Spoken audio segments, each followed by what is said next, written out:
victoire. Ce qui est né de Dieu triomphe du monde. Ce qui est né de Dieu triomphe du monde. Ce qui est né de Dieu triomphe du monde. Ce qui est né de Dieu triomphe du monde. Le Seigneur est vivant. Bonjour tout le monde, Yann Del. Alors actuellement, je suis à Trois-Rivières, au palais de justice de Trois-Rivières. Alors je suis venu pour venir encourager Amalega. Amalega qui a été déjà 3 fois en cours et qui a gagné sa cause. Alors aujourd'hui, c'est la 4e.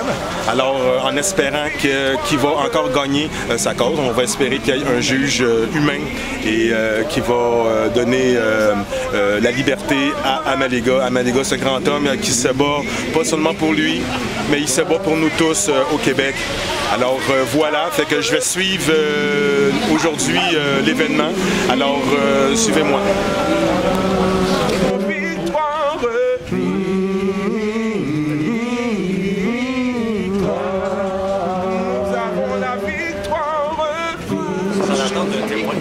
Présentement qui n'est pas sur place.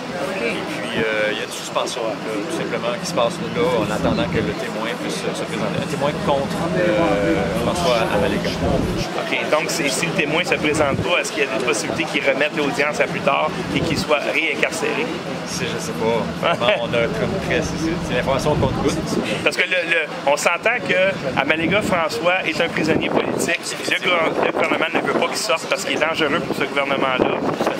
Donc pour eux autres, de le niaiser, puis que le témoin ne se présente pas. Oui, puis aussi de jouer avec le fait que là, il y a des supporters. Évidemment, si la cause est reportée, ça épuise aussi les supporters en question. Fait que, donc, je pense qu'il y a une tentative de vouloir créer un phénomène d'érosion par rapport aux appuis populaires que François a auprès de la population, d'une certaine partie de la population du monde. Oui, effectivement, mais moi, je prévois le contraire. Ah, OK. Je prévois le contraire. Parce que il va y avoir un engouement de plus en plus, parce que les gens sont de plus en plus écœurés et les Québécois détestent l'injustice. Ouais. Alors, là, il a gagné ses 3 premiers procès. Celui-là ici, bon, on ne sait pas, hein, c'est le juge qui décide, mais s'il devait gagner et que là, c'est reporté, puis on retourne un homme innocent en prison, peut-être que la population va être un peu plus en colère. Ouais. Parce que l'injustice au Québec, on n'aime pas bien ça. Effectivement. La salle, est-ce qu'elle est pleine? C'est plein. Hein? Okay. Je pense même qu'il y a des gens debout. OK. D'accord. En tout cas, les médias, ça a l'air à les intéresser pas mal. Et c'est drôle de les voir encore dehors avec un masque pour tenter de faire croire aux gens qu'on est dans une pandémie et que si tu ne mets pas un masque, tu es en danger de mort. Alors, nous sommes avec Pasteur Norval qui est rentré à l'intérieur de la salle d'audience de Amalega. Et bon, là, j'aimerais avoir un peu qu'est-ce qui se passe actuellement dans la salle d'audience? C'est un peu difficile à expliquer parce que le son n'était pas assez fort. On n'entendait pas clairement ce que le juge était en train de donner comme information. Mais ce que je crois avoir compris, c'est que un des témoins contre Amalega, François, n'était pas sur place à l'heure du rendez-vous pour l'audience aujourd'hui. Donc, il y a une suspension de l'audience jusqu'à ce que cet individu se pointe sur place pour qu'on puisse poursuivre le procès en tant que tel. C'est ce que j'ai compris. Donc, on est dans une pause présentement. On attend le dit individu pour que ça puisse continuer.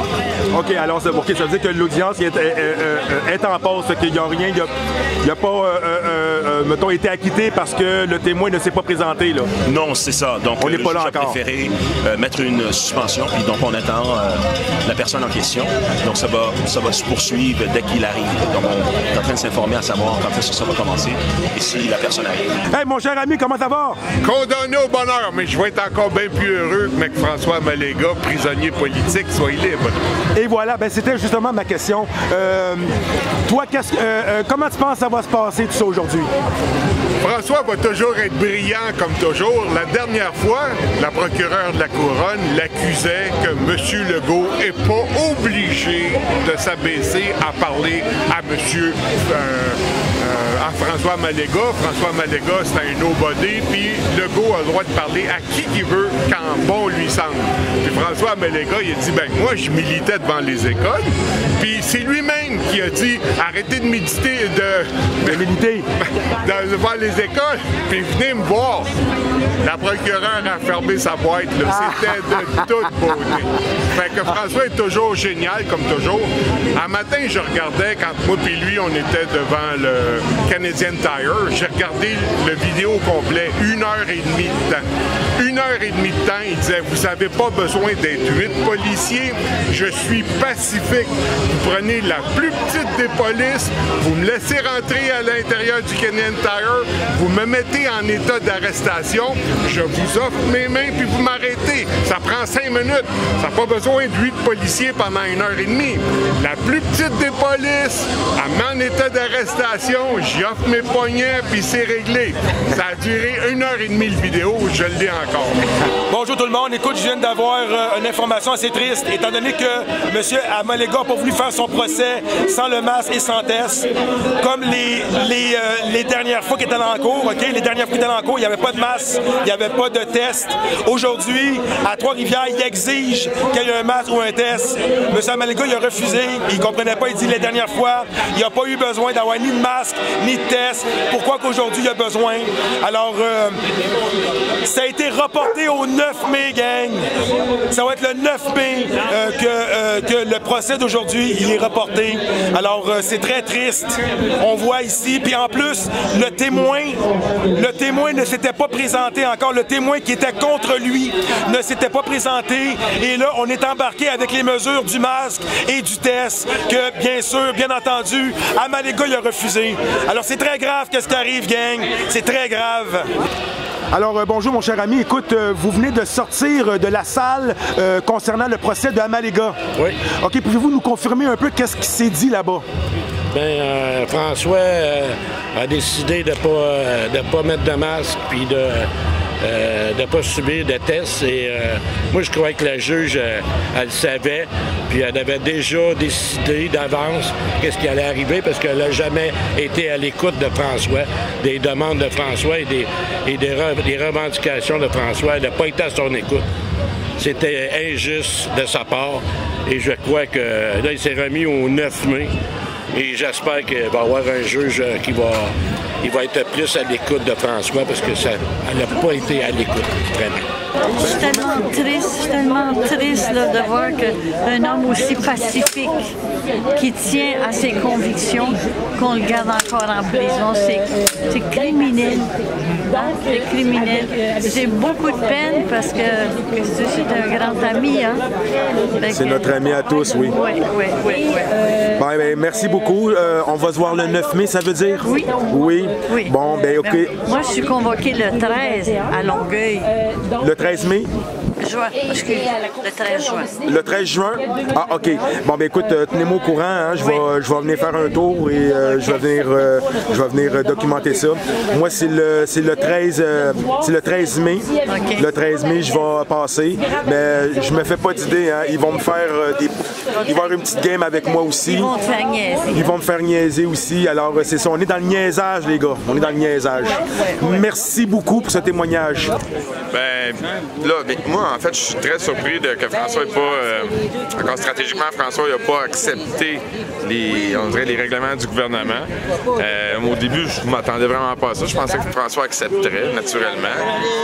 Donc, pourquoi il n'est pas venu dans le procès? Il ne voulait pas se soumettre à rien, ni le masque, ni la pic-pic, bien sûr, ni le test PCR. La dernière option, c'était de passer en Zoom. Il a refusé parce qu'ultimement, c'est un règlement qui est relié à toute la folie du COVID. Donc, je t'applaudis, François. Sur le coup, j'étais un peu sur le choc. Donc, c'est remis au 9 mai. Je m'attendais comme meilleur dénouement.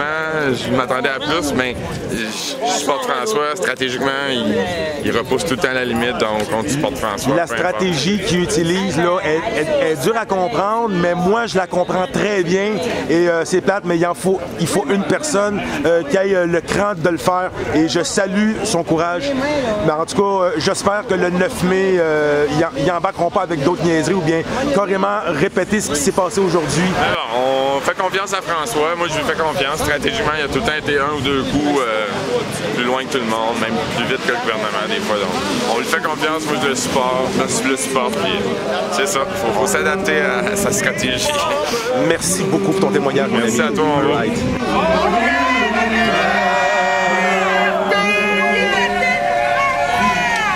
Yes! Victoire! Victoire! Vous l'avez entendu, gang? Vous l'avez entendu, on t'aime, Amaléga! Yes! Victoire!